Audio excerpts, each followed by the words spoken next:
Hey everyone, it is your favorite ski mask wearing idiot. So I personally own two flywheelers from Dart Zone, the Dart Zone Mark III and the Maxim Pro. Both blasters I really liked at first, but over time I slowly saw more and more issues with each of them. And at the end I had the same issue with both of these blasters, specifically with the heart of them.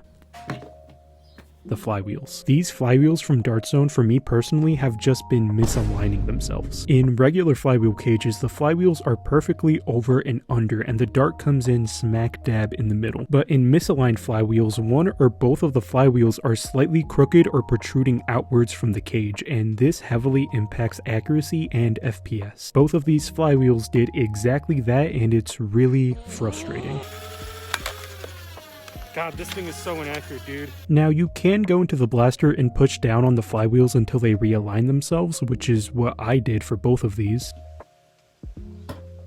But eventually, they'll just back themselves out again, which is what they did. If you want a more permanent solution, you'll either have to A, spend money on new flywheels and replace it, or B, buy the same blaster again. Either way, you're spending money. And as someone who doesn't have the money to throw at all these blasters like I'm that one guy from WWE, it's a bit frustrating. Wait, didn't he get outed for assault?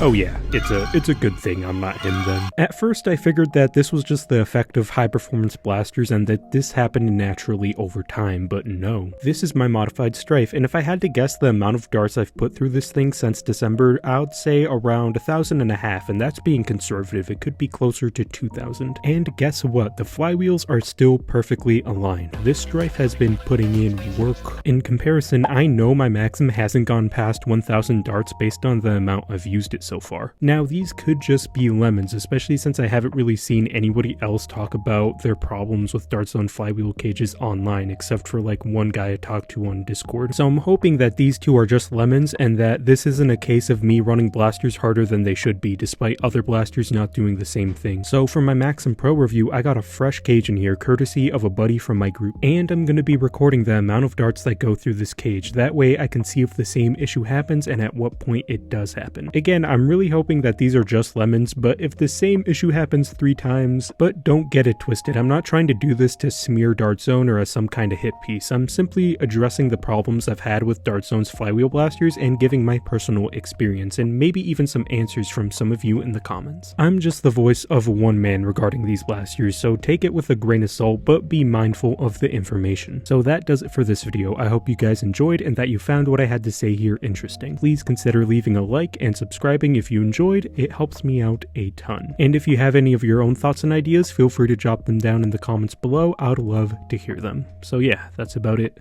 See ya.